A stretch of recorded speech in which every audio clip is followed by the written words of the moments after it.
Charon? Do you want some hot cocoa? I'm sure you're exhausted after such a tough fight. You should get some rest. Thanks, but I'm fine. Don't listen to Grim Vulture. They'd say anything to get under your skin.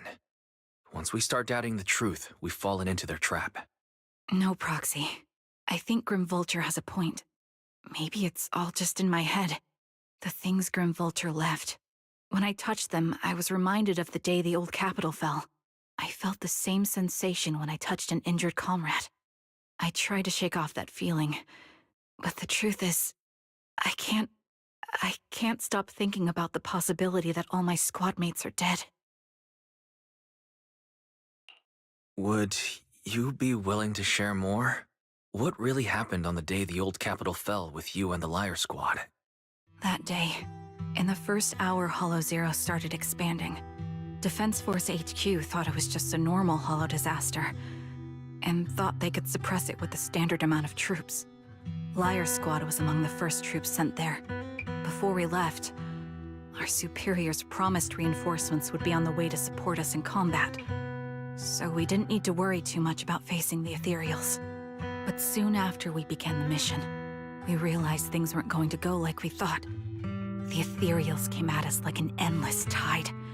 The Hollow expanded beyond control, and more importantly, the reinforcements never came. The Defense Force troops outside the Hollow soon realized this was no ordinary disaster. Hollow Zero was devouring Eridu at horrifying speed. The reinforcement plan was called off, and the promised troops retreated. Honestly, even if they had come to help, it wouldn't have changed anything. I watched as members of the advanced force around me died one after another, or were corrupted into Ethereals. Our squad slowly lost the strength to maintain formation. I was a weak point in our formation. An ether shot fired by an Ethereal hit my eyes, corrupting them.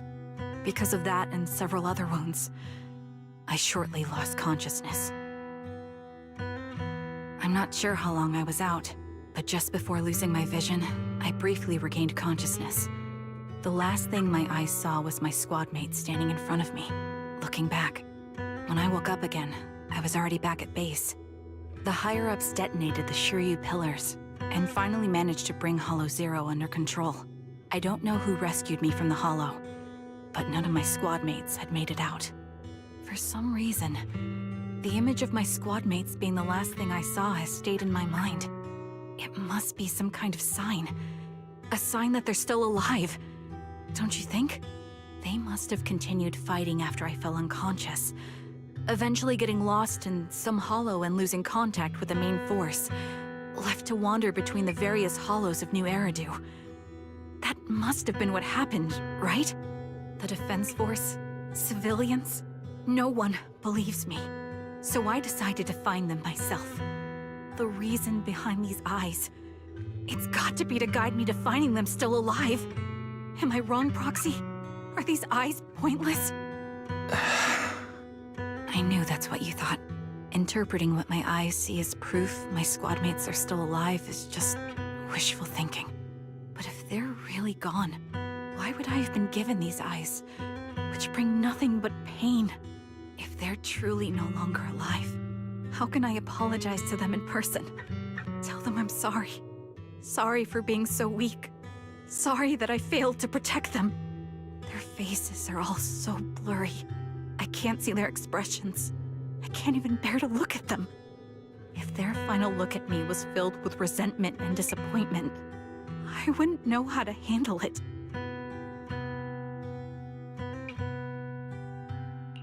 Charon, listen to me.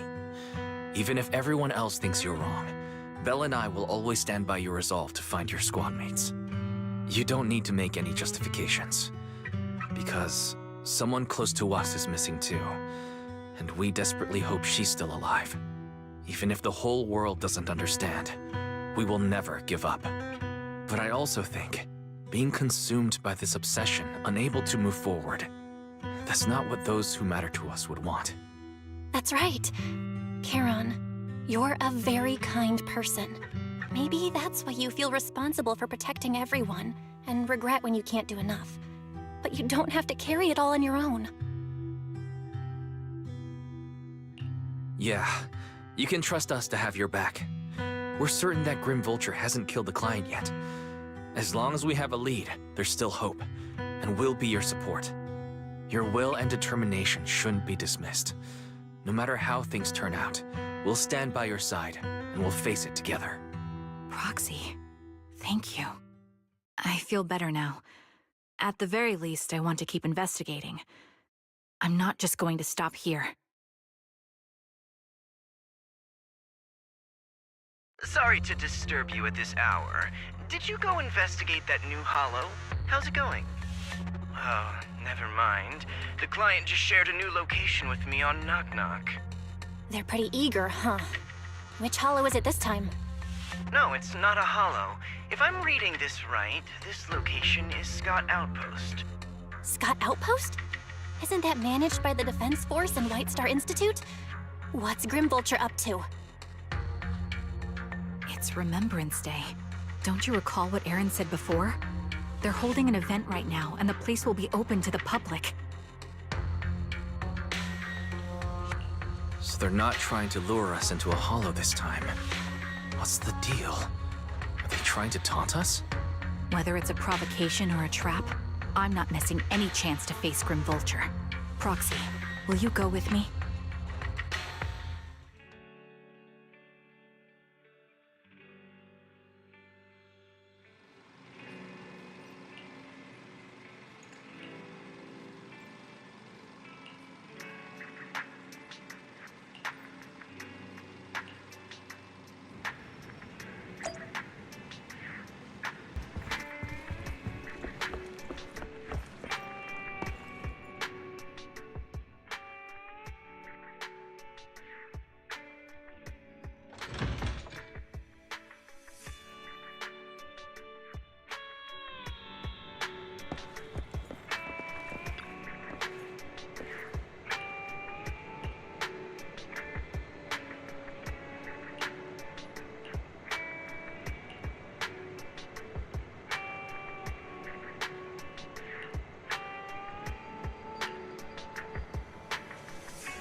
sorry for being mean to you before.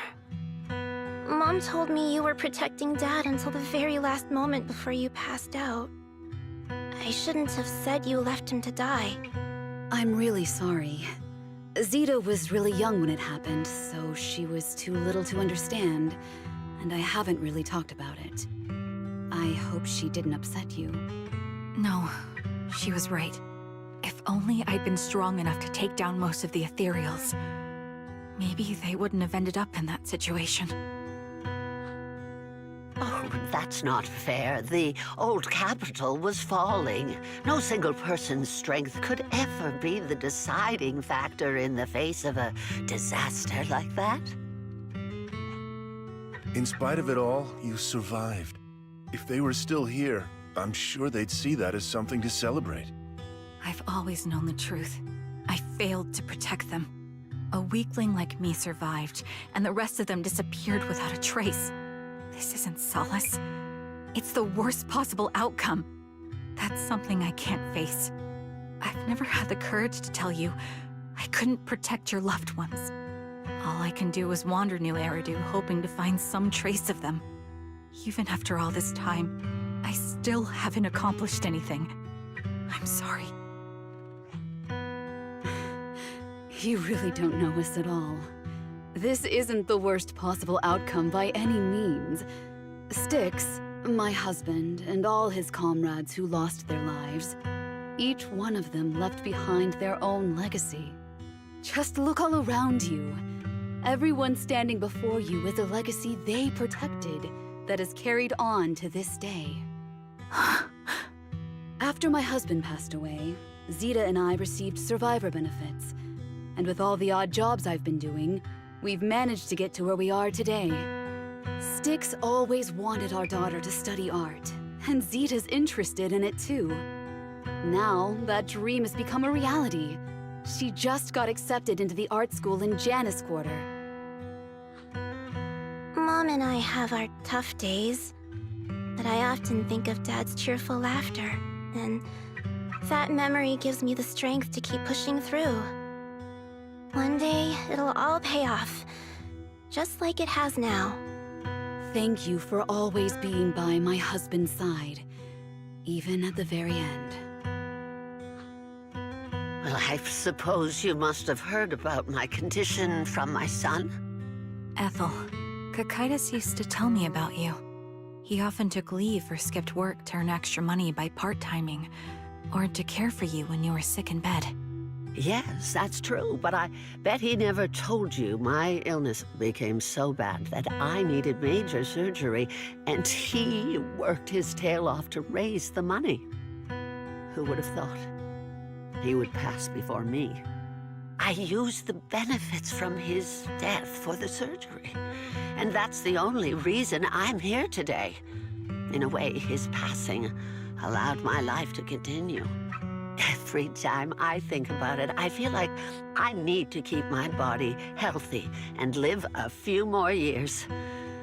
The sights I see, I believe he can sense them from somewhere far away. When I was too weak to take care of him, it was you and your comrades who stayed by his side. Thank you for everything that you've done for him. As for me, well, I'm currently working as a fashion designer. A fashion designer? Is that because of Acheron? It is. I'm sure you remember how much she loved beautiful things. She was always into fashion, so I decided to become part of that world. That way, she can always be with me. I admit I had no idea how fun fashion design could be until I actually gave it a shot. I wish I'd figured that out sooner. We would have had so much more to talk about. Anyway, I'm planning to start my own fashion brand next year. She used to say that after retiring from the army, she wanted to pursue fashion design. I really want to carry on her dream. It feels like my life's purpose. You know, she used to talk about you when she came home for the holidays. How your rivalry pushed her to keep improving. So, thank you. I'm proud of my sister. And I'm proud of you, too. As you can see, all of us have made it to this day, carrying the will of those we loved. So please don't say they left nothing behind. They've always been a part of every pain and joy we've experienced over the years. Please remember, everything and everyone in New Eridu is only here today because you all risked your lives in battle. Thank you. Thank you, everyone. It's been wonderful to hear about how you're all doing and to listen to these words. I'm so glad I decided to come here on Remembrance Day. Speaking of which, I wasn't expecting to see any of you. What brings you here today? I could ask you the same thing, Ethel. Last time I asked, you said you weren't coming. I only came because I suddenly got a DM from Nathan. He said he really wanted me to be here. I'm here because of Nathan's message, too. He was pretty insistent, so I thought he'd be here. But I've been looking around for a while now. I still haven't seen him. So it's the same for all of us. I responded to his message, but he never wrote back. Isn't that strange? Sorry, but who's this Nathan you're talking about? Nathan is Lethe's younger brother. Frankly, out of all of us, he's probably the one who wants to see you the most. He used to be part of the Defense Force himself, and... The day the old capital fell, his squad was responsible for supporting the forces that had already entered the Hollow, which included all of you. He's told us that story so many times. When they saw how bad things were in that Hollow, some of the reinforcements called off their plans and pulled back. He tried to stop them, but there was nothing he could do. He always blamed himself and wanted to find you to apologize. But the truth is, the reinforcements retreating was inevitable. Shortly after their retreat, headquarters issued the official order. We all lost someone in that disaster. And for a while, we resented the reinforcements for their decision. But over time, we came to understand it and eventually let it go. There was no avoiding casualties in that battle. In hindsight, it wasn't wrong for headquarters to prioritize saving their strength. May I ask what the name of Nathan's squad was when he was in the Defense Force? The Impera squad of the Obsidian Division. Is something wrong? Nothing. It's just... I think I might have stumbled upon the answer I was looking for.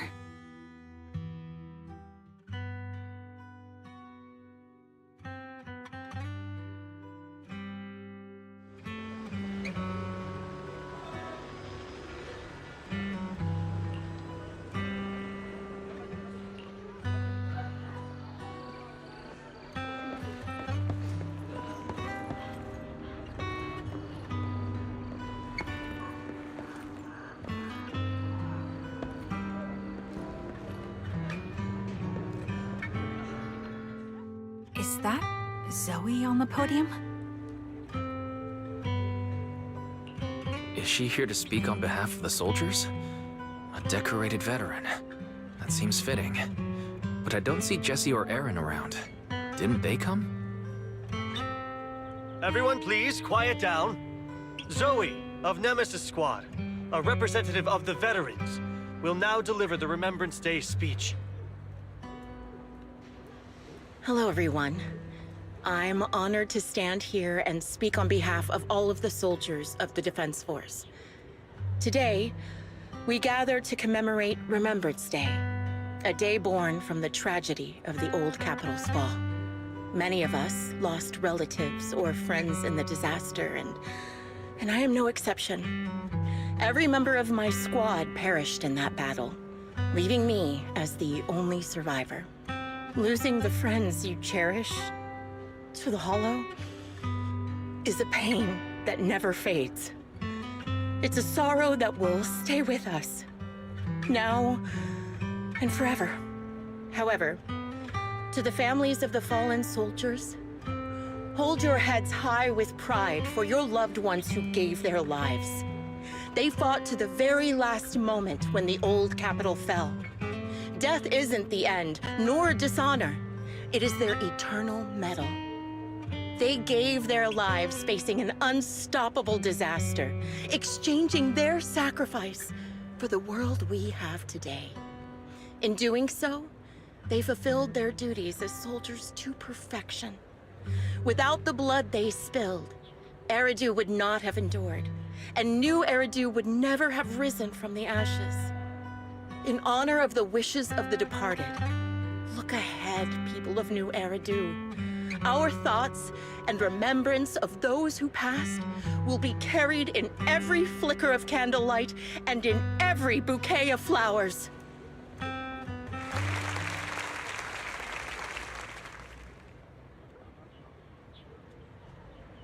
My speech was meant to end here, but since you all seem quite engaged, please allow me to share a little more. The reason you all agree with what I've said is because it offers a way to step away from the pain. That's what the living do. They seek ways to ease the weight of others' deaths so they can find a way to start over. This is the new Eridu of today. A huge disaster consumed the old capital, and the people who survived it keep saying things like, treasure the moment and start fresh to numb themselves, hoping to forget the nightmare. No one talks about the soldiers who gave their lives in Hollow Zero. No one asks why they had to die. The brave gave their lives battling the ethereal onslaught, while the weak survived. This is New Eridu, built by weaklings. Its order founded upon their way of thinking. Your applause makes me realize you all accept this logic. Each of you had loved ones who sacrificed their lives in the fall of the old capital. And now, you're thankful that someone has encouraged you to move on from them. What meaning does the sacrifice of those who died have if you all choose to forget? Have you never thought about why your own loved ones had to die? And why no one is responsible for their deaths?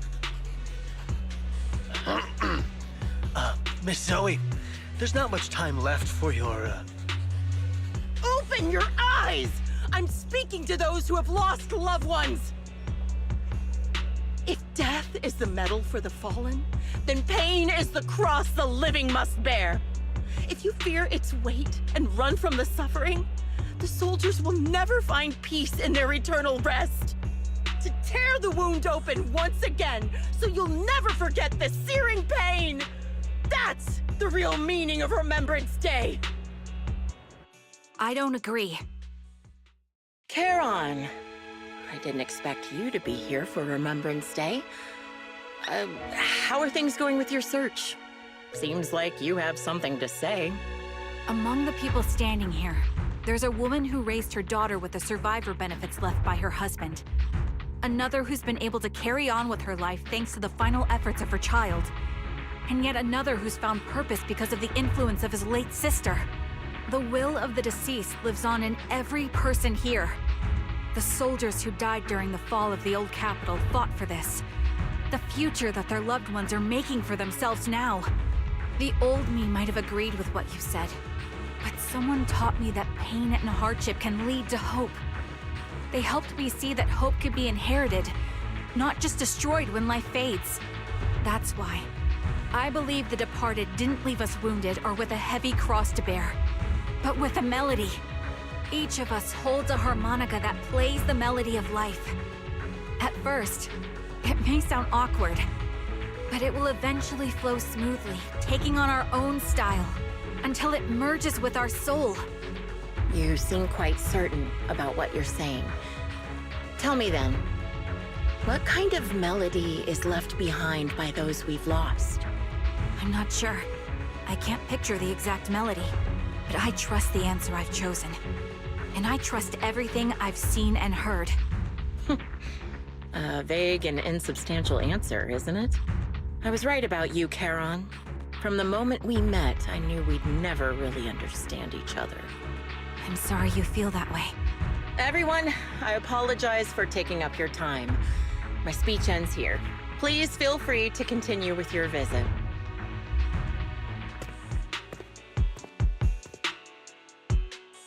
What do you think, Proxy?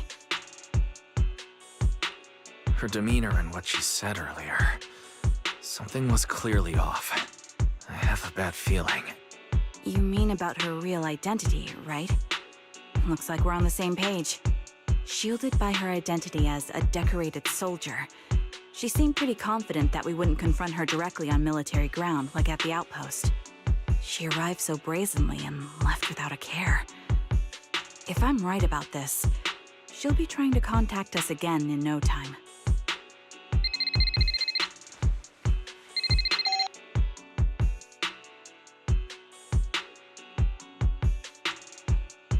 Looks like you're a little busy, so I'll keep it short. The client just sent me a location via Knock Knock, along with a picture of several unconscious, tied-up individuals. I'll send you the location shortly. It should be an entrance to the Hollow in Port Elpis. At this stage, I don't have any further requests. My only hope is that you'll proceed with caution. A location with a picture of the hostages. Looks like Grim Vulture is losing patience and wants to put an end to all this. Charon, what's your plan? No matter what you decide, I'll stay by your side till the end.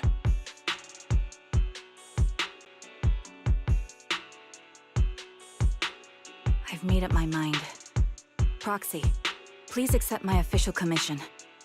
Help me venture into the depths of the Hollow to rescue the client and any other hostages. It's time to put an end to this. It's up to me to stop Grim Vulture. Stop her from crushing everything in front of her with that heavy cross.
This is the path I follow. Headmaid Rena, at your service. Need something? Go ask my colleagues. One at your disposal. Eradicate. Is it time to— Oh, me? Sure, I guess.